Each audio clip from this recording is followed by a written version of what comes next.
আমাদের গায়ে বিন্দুমাত্র শক্তি থাকবে। Will never compromise that. This is our country and will protect it at any cost. এটা আপনার দেশ, এটা আমার দেশ। এই দেশের সার্বভৌমত্ব বিনষ্ট হতে পারে কোনো একটা সম্প্রদায়ের মাধ্যমে, এটা কখনোই হবে না। মব ভায়োলেন্স, জনদুর্ভোগ সৃষ্টি করতে পারে এমন কর্মকাণ্ডের বিরুদ্ধে সেনাবাহিনী কঠোর পদক্ষেপ গ্রহণ করবে। ৬২টা জেলায় আপনার সেনাবাহিনীর নিয়ন্ত্রণে নিয়ে আসবে। বাংলাদেশের আনাচে কানাচে সেনাবাহিনী টহল দিবে।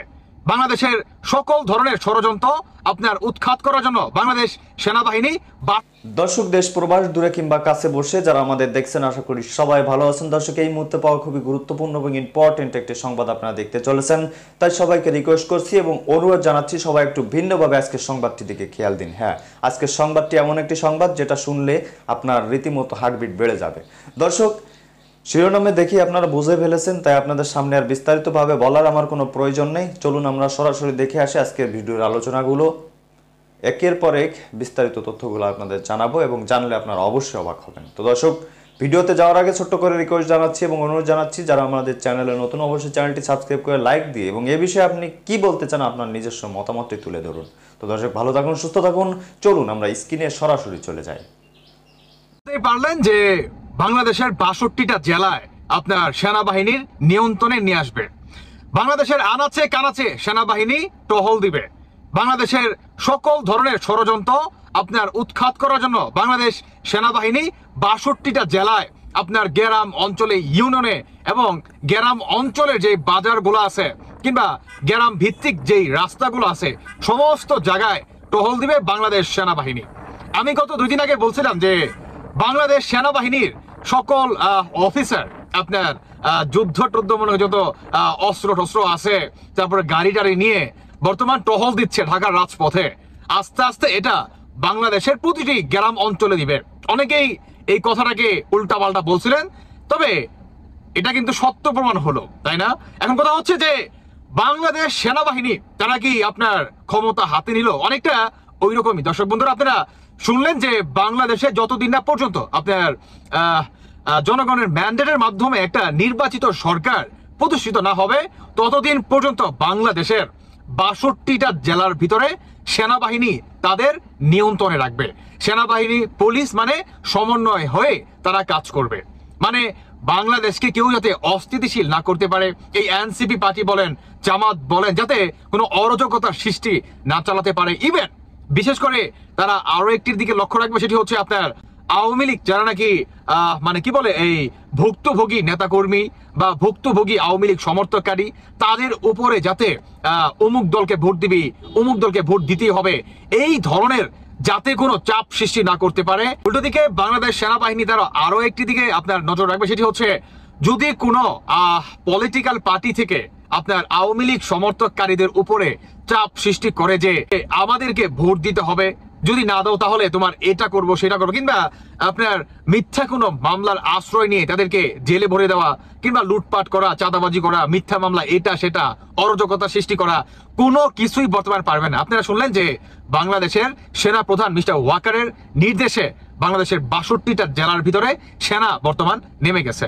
এখন খেলা হবে অন্য লেভেলের। উল্টো দিকে আপনার অন্তর্বর্তীকালে সরকার ডক্টর ইউনূস তার একটু আসলে মুখটা বেজারি, কারণ তিনি চায় নাই এই ধরনের কাজ কিংবা বাংলাদেশের আপনার কি বলে রাজনৈতিক দিকে কিংবা বাংলাদেশের ইলেকশনের দিকে সেনাবাহিনী দাখিল আন্দাজি করুক। কিন্তু সেনাবাহিনী কিন্তু বর্তমান নেমে পড়ছে ঢাকার রাজপথে বাংলাদেশে যে আগামী নির্বাচনকে কেন্দ্র করে, মানে কতটা গুরুত্বপূর্ণ আসলে ভূমিকা রাখতে পারে বাংলাদেশ সেনাবাহিনী।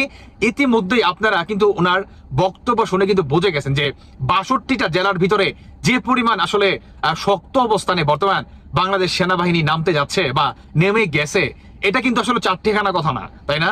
এখানে অনেক বড় একটা ভূমিকা রাখবে বাংলাদেশ সেনাবাহিনী। উল্টো দিকে আপনার আদার্স যে সমস্ত পলিটিক্যাল পার্টি আছে তারা যাতে টাকার মাধ্যমে ভোট কিনতে না পারে, জনগণকে হুমকি দিতে না পারে, গরিব মানুষদেরকে আপনার তুলে নিয়ে যাতে তাদের ভোট আপনার তাদের বাক্সে যাতে না ফালাতে পারে, কোনো অরাজকতা কিংবা দুর্নীতি করে যাতে এক বাক্সের ভোট আরেক বাক্সে যাতে না নিতে পারে, সমস্ত দিকেই বর্তমান বাংলাদেশ সেনাবাহিনী আপনার কাজ করে যাবে। উল্টো দিকে সাধারণ আওয়ামী লীগ, আমি আবারও বলি যে সাধারণ আওয়ামী লীগ নেতা কর্মীদের উপরে যাতে কোনো হত্যা মামলা, যাতে কোনো মব জাস্টিস, তাদের বাড়িঘর লুটপাট করা, কোনো ধরনের মবের শিকার যাতে আওয়ামী লীগ না হয়, এটাও কিন্তু লক্ষ্য রাখবে বাংলাদেশ সেনাবাহিনী। দর্শক বন্ধুরা, এটা আমি মনে করি যে সবচেয়ে ভালো একটা আসলে উদ্যোগ নিছে বাংলাদেশ সেনাবাহিনী। কারণ দেখেন, এতদিন পরে আইসা আমার মনে হয় বাংলাদেশের সাধারণ জনগণ একটু স্বস্তির মুখ দেখতে পারবে ভাই।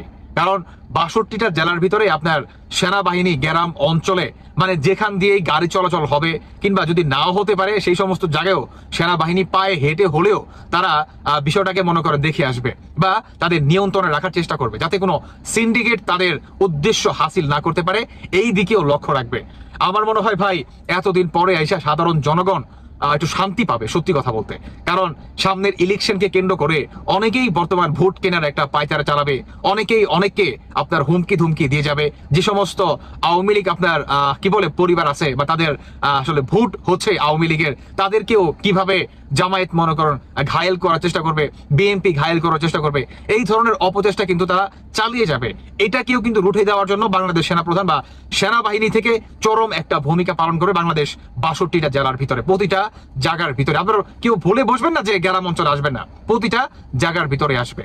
দর্শক বন্ধুরা, এখন দেখার বিষয় যে বাংলাদেশের সামনের নির্বাচনকে কেন্দ্র করে কতটুকু সুষ্ঠু হয়। এদিকে আপনার ডক্টর ইউনূসের তো আসলে অবস্থা কিরকম সেটা আপনারা বুঝতেই পারতেছেন। তবে খুব ভালো লাগতেছে যে বাংলাদেশ সেনাপ্রধান মিস্টার ওয়াকার তিনি আসলে তার ভূমিকায় ফিরে আসছে এবং বাংলাদেশের সার্বভৌমত্ব, স্বাধীনতার সার্বভৌমত্ব তিনি যে আসলে 5 আগস্টের পরে আপনার যখন নাকি 8 আগস্ট সে আপনার অন্তর্বর্তীকালীন সরকার গঠন করে, তখন তিনি জাতির উদ্দেশ্যে বলছিল যে আমি আপনাদের জান মালের সমস্ত কিছু দায়িত্ব গ্রহণ করলাম, আমি আপনাদেরকে ওয়াদা করলাম। তিনি তার ওয়াদা আস্তে আস্তে একে একে প্রতিটা জিনিস পালন করতেছে, আলহামদুলিল্লাহ।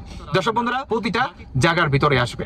দর্শক বন্ধুরা, এখন দেখার বিষয় যে বাংলাদেশের সামনের নির্বাচনকে কেন্দ্র করে কতটুকু সুষ্ঠু হয়। এদিকে আপনার ডক্টর ইউনূসের তো আসলে অবস্থা কিরকম সেটা আপনারা বুঝতেই পারতেছেন। তবে খুব ভালো লাগতেছে যে বাংলাদেশ সেনাপ্রধান মিস্টার ওয়াকার তিনি আসলে তার ভূমিকায় ফিরে আসছে এবং বাংলাদেশের সার্বভৌমত্ব, স্বাধীনতার সার্বভৌমত্ব তিনি যে আসলে 5 আগস্টের পরে আপনার যখন নাকি 8 আগস্ট সে আপনার অন্তর্বর্তীকালীন সরকার গঠন করে, তখন তিনি জাতির উদ্দেশ্যে বলছিল যে আমি আপনাদের জান মালের সমস্ত কিছু দায়িত্ব গ্রহণ করলাম, আমি আপনাদেরকে ওয়াদা করলাম। তিনি তার ওয়াদা আস্তে আস্তে একে একে প্রতিটা জিনিস পালন করতেছে, আলহামদুলিল্লাহ। দর্শক বন্ধুরা, বাকিটা আপনাদের ব্যক্তিগত মতামত, অবশ্যই জানিয়ে যাবেন যে আসলে সেনা প্রধান তিনি যে উদ্যোগটা নিছে যে বাংলাদেশে 62টা জেলার ভিতরে আপনার সেনাবাহিনী টহল দিবে বা তাদের নিয়ন্ত্রণে রাখবে, তাদের আওতায় আনবে, এটা আসলে আপনারা কতটুকু ভালো মনে করেন সেটা আপনারা অবশ্যই জানিয়ে যাবেন। ধন্যবাদ সবাইকে। আল্লাহ হাফেজ, আসসালামু আলাইকুম। তো দর্শক, দেখলেন খুব গুরুত্বপূর্ণ প্রতিবেদন। এতক্ষণ আমাদের সাথে থাকার জন্য সবাইকে ধন্যবাদ জানাচ্ছি। পাশাপাশি ধন্যবাদ জানাই আজকের আমাদের ভিডিওর ওনারদের এবং আলোচকবৃন্দদের, যা আপনারা দেখেছেন খুবই গুরুত্বপূর্ণ তথ্য। দর্শক, এখন এই বিষয়ে আপনাদের মতামত কি? আপনি কি বলতে চান? এই যতটা ভিডিও দেখলেন, আপনার তো একটা মতামত থাকা উচিত। আপনি বাংলাদেশের একজন সুষ্ঠু, সবল এবং সভ্য একজন নাগরিক হিসেবে আপনার একটা সৎ পরামর্শ দেওয়ার অবশ্যই অধিকার আছে এবং সেই অধিকারটা বাস্তবায়ন করুন। তো দর্শক, এখন আপনার মতামতটা করুন। তো কথা আর বাড়াবো না, অনেক সময় ছিলেন। তো ভালো থাকুন, সুস্থ থাকুন, দেখা হবে যে কোনো অন্য কোনো ভিডিওতে। তো তার আগে লাইক করবেন যারা তখন লাইক দেননি, আর হ্যাঁ অবশ্যই চ্যানেলটি সাবস্ক্রাইব করে যাবেন, আর হ্যাঁ বেশি বেশি করে ভিডিওটি শেয়ার করে দিবেন। তো ভালো থাকুন, সুস্থ থাকুন।